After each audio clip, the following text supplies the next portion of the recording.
I'm here today in the Martin Model Home at Cardinal Creek Village, ready to whip up a delicious summertime meal the whole family's gonna love.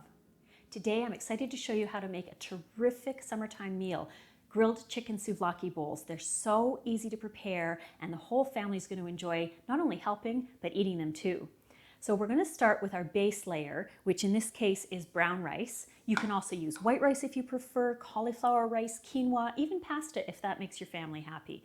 And you can prepare all of these ingredients ahead of time, tuck them in the fridge, go out and have a fun game of soccer in your backyard, and then come back and dive into your dinner.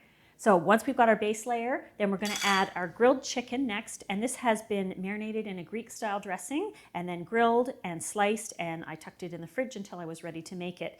If you want to do a vegetarian or vegan version, you could also use cooked chickpeas in the same marinade. So when you're making a bowl style meal, part of the fun is to make them look really attractive. So you want to try and fan the toppings out over the base layer, instead of just dumping everything in the middle. So there we've got our beautiful layer of chicken.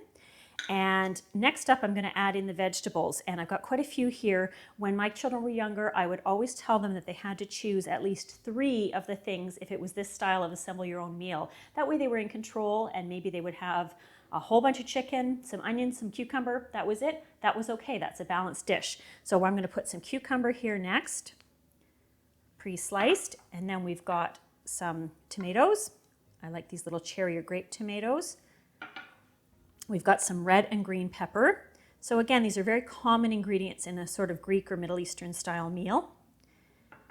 And finally, some red onion. And you could use pickled red onion if you prefer. And the way to pickle it is just let it sit for 10 minutes in a little bit of vinegar. And some sliced pitted Kalamata olives.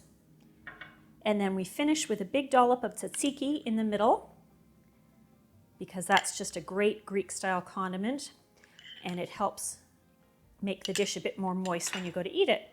And the pièce de résistance is a sprinkle of feta cheese, which I love. If your family prefers goat cheese, you could use that instead, or even Parmesan.